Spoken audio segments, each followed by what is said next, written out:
Bulletin की पहली खबर की शुरुआत। ये खबर दुख भरी है, आपको जानकर पीड़ा होगी। छत्तीसगढ़ की लोक कला पंडवानी को विश्व भर में नई पहचान दिलाने वाली पद्म विभूषण सम्मानित लोक गायिका तीजन बाई अब इस दुनिया में नहीं है। उन्होंने रायपुर एम्स में 70 वर्ष की उम्र में अंतिम सांस ली। उनके निधन से छत्तीसगढ़ की नहीं बल्कि पूरे देश के लोक कला जगत में शोक की लहर है। प्रधानमंत्री नरेंद्र मोदी और मुख्यमंत्री विष्णुदेव साय समेत कई दिग्गज हस्तियों ने तीजन बाई के निधन पर श्रद्धांजलि अर्पित की।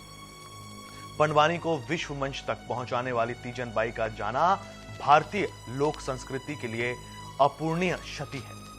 बता दें कि दुर्ग जिले के गनियारी गांव में जन्मी तीजन बाई का बचपन बेहद गरीबी में बीता, लेकिन संगीत और लोक कला के प्रति उनका जुनून कभी कम नहीं हुआ। सामाजिक विरोध, पारिवारिक संघर्ष और व्यक्तिगत कठिनाइयों के बावजूद उन्होंने पंडवानी गायन को अपना जीवन बना लिया। कम उम्र में सार्वजनिक मंच से शुरुआत करने वाली तीजन बाई ने अपनी दमदार प्रस्तुति से देश विदेश में पहचान बनाई। पद्मश्री, संगीत नाटक अकादमी पुरस्कार, पद्म भूषण और पद्म विभूषण सहित कई प्रतिष्ठित सम्मानों से सम्मानित तीजन बाई ने पंडवानी को वैश्विक मंच तक पहुंचाकर छत्तीसगढ़ की सांस्कृतिक विरासत को नई ऊंचाई दी। ये क्षण, ये खबर हर किसी का मन भर देगी और तीजन बाई को हम सिर्फ यही कह सकते हैं कि तीजन बाई अलविदा और आपकी आगे की यात्रा सुखद हो। ईश्वर अपने श्री चरणों में आपको स्थान दे। 2003 में उन्हें पद्म भूषण से सम्मानित किया गया। 2016 में MS, ये देखिए 2019 में पद्म विभूषण से सम्मानित उन्हें किया गया। 1994 में श्रेष्ठ कला आचार्य सम्मान उन्हें मिला। 1996 में संगीत नाट्य अकादमी सम्मान उन्हें मिला। 1998 में देवी अहिल्या सम्मान उन्हें मिला। 1988 में पद्मश्री से उन्हें सम्मानित किया गया। 1995 में भी उन्हें पुरस्कार मिला। ये देखिए 2003 में डी.लिट बिलासपुर विश्वविद्यालय उन्होंने, और 2003 में पद्म भूषण से उन्हें सम्मानित किया गया। कई दिग्गज हस्तियों ने उनके निधन पर शोक जताया है। प्रधानमंत्री नरेंद्र मोदी, मुख्यमंत्री विष्णुदेव साय। आपको बताते हैं कि प्रधानमंत्री नरेंद्र मोदी ने उनके निधन पर क्या कहा। उन्होंने अपने एक्स पर लिखा, तीजन बाई जी का निधन कला और संस्कृति की दुनिया के लिए अपूर्णीय क्षति है। उन्होंने पंडवानी को वैश्विक पहचान दिलाई और अपनी अद्वितीय शैली से भारत की सांस्कृतिक विरासत को समृद्ध किया। उनका जीवन आने वाली पीढ़ियों के कलाकारों को प्रेरित करता रहेगा। इस दुख की घड़ी में मेरी संवेदनाएं उनके परिवार, प्रशंसकों और असंख्य कला प्रेमियों के साथ है। ओम शांति। देखिए, प्रधानमंत्री ने एक्स पर ये पोस्ट कर उन्हें श्रद्धांजलि दी। अब आपको बताते हैं मुख्यमंत्री विष्णुदेव साय ने उन्हें किस तरीके से अलविदा कहा, उन्हें श्रद्धांजलि दी। तो सूबे के मुख्यमंत्री उन्होंने कहा, आज हमारी आदरणीय तीजन बाई जी का निधन हो गया। उन्होंने पंडवानी लोक गायन के माध्यम से छत्तीसगढ़ को देश और दुनिया में पहचान दिलाई।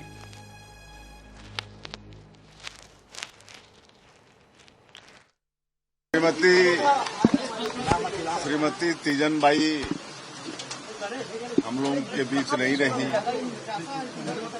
वो विख्यात पंडवानी गायिका थी और पद्मश्री, पद्म भूषण, पद्म विभूषण जैसे अवार्ड से पुरस्कृत थी और पंडवानी के माध्यम से पूरे देश और विदेश में छत्तीसगढ़ का नाम रोशन की थी।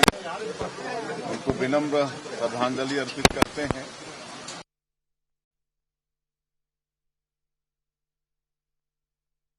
आज सुबह सुबह अत्यंत ही दुखद समाचार हम सब के लिए और पूरे देश के लिए, जो हमारे छत्तीसगढ़ के मान सम्मान को राष्ट्रीय अंतर्राष्ट्रीय पटल पर जिन्होंने रखा, जिन्होंने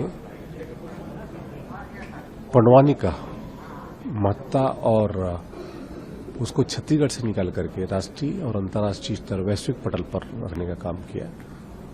ऐसे तीजन बाई जो पद्मश्री और पद्म विभूषण से सम्मानित किया गया, आज उनका दुखद निधन हुआ। लंबे समय से वो बीमार रही। उनका ये दुखद निधन हम सबको द्रवित कर रहा है और माननीय मुख्यमंत्री जी ने गहरी शोक व्यक्त की है और उनकी ये क्षति अपूर्णीय है पूरे छत्तीसगढ़ के लिए, पूरे देश के लिए। भूषण से विभूषित प्रख्यात लोकप्रिय गायिका, पंडवानी गायिका तीजन बाई जी का देहांत हुआ और पार्थिव संस्कार उनके गृहग्राम में किया गया और उसके लिए पूरी तैयारियां की जा रही है। साथ ही पूरा जिला उनके निधन से शोक संतप्त है और आज उनके परिवार के साथ है। दुख की घड़ी में उनके साथ है। ईश्वर उनकी आत्मा को शांति। नाम जाकर पूरे यहाँ से एक मार की, तो उस पर किस प्रकार से शोक दो शब्दों में? छत्तीसगढ़ी संस्कृति को पूरे देश विदेश में प्रसारित करने में लोकप्रिय बहुत महत्वपूर्ण योगदान है। उनके निधन से बहुत अपूर्णीय क्षति।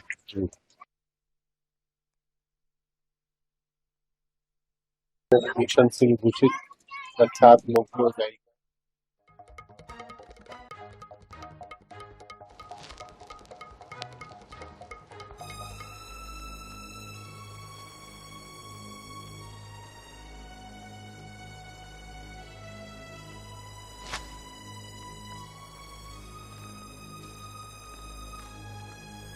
तीजन बाई ने एशिया और यूरोप के देशों में भी अपनी कला दिखाई, वहाँ भी परफॉर्म किया और पूरी दुनिया में उनके प्रशंसक हैं, उनके फैंस हैं। और आपको सीधे दुर्ग लिए चलेंगे। हमारे सहयोगी आनंद नारायण ओझा हमारे साथ में हैं। आनंद, तीजन बाई, पद्म विभूषण तीजन बाई आज हमारे बीच नहीं हैं। भिलाई के छोटे से गांव भिलाई के पास में गनियारी में उनका जन्म हुआ और जो दुर्ग के लोग हैं खास करके, वो उनका एक अलग लगाव है क्योंकि वो उसी रीजन से थी और पूरी दुनिया में मशहूर थी। किस तरीके से श्रद्धांजलि दे रहे हैं दुर्ग के लोग आज अपनी तीजन बाई को? पद्म भूषण, पद्म विभूषण 3 बार डिलीट, 29 ऐसे मानद उपाधि जो आज तक किसी सर्वोच्च सम्मान से के लोगों को उपलब्ध नहीं मिला है, वो तीजन बाई जी को मिला था। और देश विदेश में पंडवानी गायिका जो महाभारत की कला है, पांडवों के ऊपर जगह थी, वो और कोई किसी के नाम में दर्ज नहीं है, लिम्का बुक में है। तो उनका अंतिम संस्कार की तैयारी चल रही है, लोग कहीं ना कहीं शोक व्यक्त कर रहे हैं।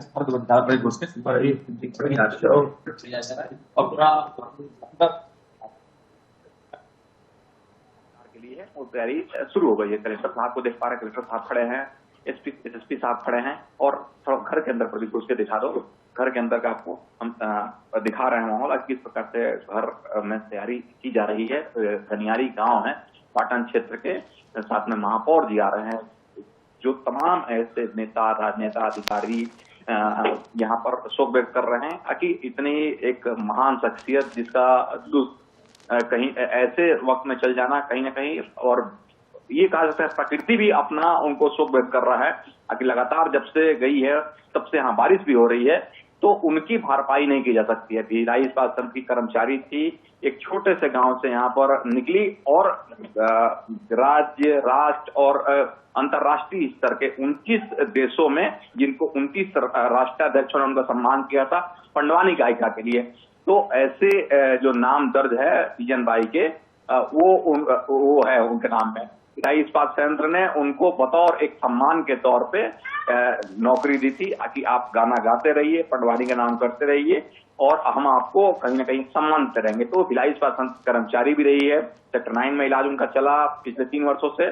उनके एक पुत्र की जो 3 वर्ष पहले देहांत हो गया था, तब से वो कहीं ना कहीं ज्यादा उनको शोक लगा था। 3 उनके पुत्र थे, 1 पुत्र बचे हैं।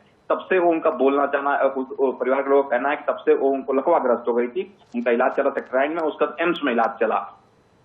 अब तब से वो बोलना चलना बंद कर दी थी, इशारों में ही बात करती थी। लोग जो उनके पास थे कहीं कहीं हाथ मिलाती थी, हाथ चूमती थी और अपना भाव उनके प्रति व्यक्त करती थी, लेकिन बोलना चलना उनका 3 साल से बंद था। आज उनका अंतिम सांस ली उन्होंने एम्स अस्पताल में लगभग 3 बजे 3:30 बजे के आसपास में। ये कहा जा सकता है कि जो कला जगत के लोग हैं, तमाम का तबला वादक, चाहे जो भी फिल्म मेकिंग में लोग रहे हैं, रणवीर कपूर उनके ऊपर पद्मश्री तीजन बाई पर एक डॉक्यूमेंट्री बनाए थे, तो ऐसा उनके नाम दर्ज है कि दूसरी बार उनकी भरपाई नहीं की जा सकती है। कहीं ना कहीं लोग शोक संतप्त हैं उनके गांव में लोग, और ये कह रहे हैं कि अब उनकी भरपाई होना मुश्किल है, ये लगातार उनके लोग कह रहे हैं। जी बिल्कुल, हम तस्वीर भी आपके माध्यम से देख पा रहे हैं। आनंद, देखिए इतना बड़ा पोर्टफोलियो, इतना उन्होंने काम किया, और जब वो जन्मी उस समय तो महिलाओं को कला में भी परिवारजन जाने नहीं देते थे। गांव देहात के लोग इसे बड़ी खराब नज़र से देखते थे, और उस ऐसे समय में सामाजिक विरोध का सामना करते हुए उन्होंने अपनी एक अलग पहचान बनाई। सिर्फ अपनी पहचान नहीं बनाई, छत्तीसगढ़ राज्य की पहचान एक तरफ से उनके नाम से है कि पद्म भूषण तीजन बाई यहाँ से थी। भारत की पहचान है, भारत के बाहर एशिया और यूरोप के देशों में भी उन्होंने परफॉर्म किया। और आनंद, ये भी आपसे जानना चाहेंगे कि खासकर के दुर्ग के लोग किस तरीके से श्रद्धांजलि दे रहे हैं। ये तस्वीर में भी हम अपने दर्शकों को दिखाना चाहते हैं कि मुख्यमंत्री विष्णुदेव साय भी देखिए यहाँ पर पहुंचे हुए हैं, और उनके साथ में उनके अन्य साथी भी हैं। तो लगातार आनंद जो है, आनंद के माध्यम से हमें ये तस्वीर देखने को मिल रही है, और ये परिजनों से मुलाकात मुख्यमंत्री विष्णुदेव साय की, देखिए तस्वीर दिखा रहे हैं हम आपको। और आनंद से यही सवाल हम करते रहेंगे कि किस तरीके से दुर्ग के जो लोग हैं वो उन्हें किस तरीके से श्रद्धांजलि दे रहे हैं, खास करके। बिल्कुल आपने सही कहा कि दुर्ग के लोग किस प्रकार श्रद्धांजलि दे रहे हैं। तो दुर्ग के लोग लगातार राम गनियारी, सेक्टर 1, उनका और जो गांव था, पैतृक गांव था, ननिहाल था, और या फिर जहां से जुड़ी हुई थी तो जामुल था, वो तो लोग शोक व्यक्त कर ही रहे हैं। उसके अलावा ये कहा जा सकता है कि आपने कहा कि कितना चैलेंज था, तो जिस दौर में जब वो गाना शुरू की तो बिल्कुल एक चैलेंज की ही बात थी। लोग अपने बच्चियों को घर से कैसे निकले, उनकी सुरक्षा क्या होगी, वो मंचों पर जाएगी तो लोग क्या कहेंगे, ये वाला बड़ा सवाल था। उस पूरे जो सीमा को लोग क्या कहेंगे वो तीजन बाई तोड़ा। आनंद, और अपने साथ आनंद आप जारी रखेगा। मैं यहाँ पर यह भी स्पष्ट करना जरूरी है कि जब हम बात कर रहे हैं उस समय की, तो हम मुंबई की बात नहीं कर रहे हैं, पूना की बात नहीं कर रहे हैं, किसी बड़े शहर की बात नहीं कर रहे हैं। लोग, दर्शकों को हम ये समझाने का प्रयास कर रहे हैं कि हम आज के छत्तीसगढ़ की बात कर रहे हैं, जो आज भी कई मायनों में छत्तीसगढ़ के कई इलाके पिछड़े माने जाते हैं। और वैसे समय में तीजन बाई बाहर आई, सामाजिक जो विरोध था उसका सामना किया, और सीढ़ी दर सीढ़ी बिना किसी बात की परवाह किए वो ऊपर चढ़ती गई। और आज देखिए न जाने कितने सम्मान आज उनके पास में है। भारत के सिविलियन ऑनर के 3 सम्मान उनके पास में है। देखिए, पद्म विभूषण है, पद्म विभूषण, भूषण दोनों उनके पास में है। पद्मश्री, पद्म भूषण और पद्म विभूषण, तीनों सम्मान है। क्या कहना चाहिए उसको लेकर? भैया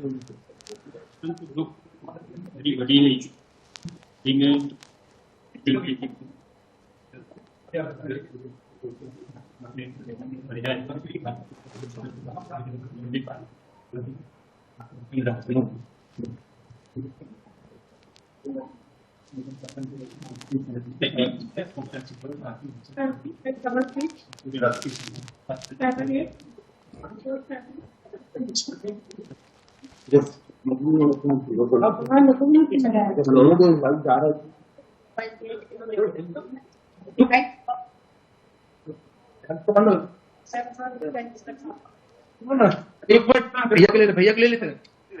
अपने साथ जो कलाकार थे, ऐसे कई पीएचडी के स्टूडेंट थे जो उनके ऊपर शोध कर रहे थे। तो 3 जो छात्र शोध कर रहे थे कि तीजन बाई का जीवन कैसा रहा, पंडवानी कैसे शुरू होता है, पंडवानी होता क्या है, तो उस पर 3 छात्र शोध भी कर रहे थे। ये भी उनके नाम एक दर्ज है। तो जिसमें बताया गया कि पंडवानी यानी पांडव, महाभारत से ली गई, पांडवों का जीवन कैसा था, संघर्ष कैसा था, पांडव और कौरव की जो लड़ाई थी उसको ये पंडवानी के रूप में लाई, यानी एक अलग से अपना लाइन एक खड़ा की छत्तीसगढ़ी में। और जब वो मंजीरा लेके गाती थी अपने कलाकारों के साथ तो लोग खड़े हो जाते थे और ऐसा उनके सामने नजारा प्रस्तुत करती थी कि सामने महाभारत का युद्ध हो रहा है, कौरव और पांडवों की युद्ध चल रही है, भगवान कृष्ण उनको रास्ता बता रहे हैं। तो ऐसा उसको की बात थी कि एकमात्र छत्तीसगढ़ का पद्मश्री, पद्म भूषण, पद्म विभूषण तीनों बड़ा सम्मान डॉक्टर तीजन बाई जी को मिला था। ये देश के लिए और प्रदेश के लिए अपूर्णीय क्षति है। कला क्षेत्र में हो, चाहे राजनीतिक क्षेत्र में हो, चाहे सामाजिक क्षेत्र में हो, सारी जगह शोक की लहर है। मैं डॉक्टर तीजन बाई जी को विनम्र श्रद्धांजलि अर्पित करता हूं और निश्चित रूप से ऐसे जो कलाकार हैं वो बहुत विरले मिलते हैं जो एक गांव की छोटी सी जगह में पली बढ़ी और गांव में कला के माध्यम से आगे बढ़ते हुए पूरे देश का नाम, छत्तीसगढ़ का नाम विश्व के 26 देशों में उनकी कला की प्रस्तुति रही और दूसरा तीजन बाई पैदा हो पाना इस युग में संभव नहीं है। निश्चित रूप से तीजन बाई जी ने जो काम, अच्छे काम किए हैं, कला क्षेत्र को आगे बढ़ाने का जो काम किया है, मैं आने वाले कलाकारों से भी यही अपील करना चाहूंगा कि उनकी संजीदगी जो थी, उनकी बारीकी थी, हमारी वो पंडवानी जिंदा रह सके, ये हम सबको प्रयास भी करना चाहिए। ठीक है, प्रोग्राम दूसरी बार चाहिए उनको, लगातार ऐसे उनको कला के लिए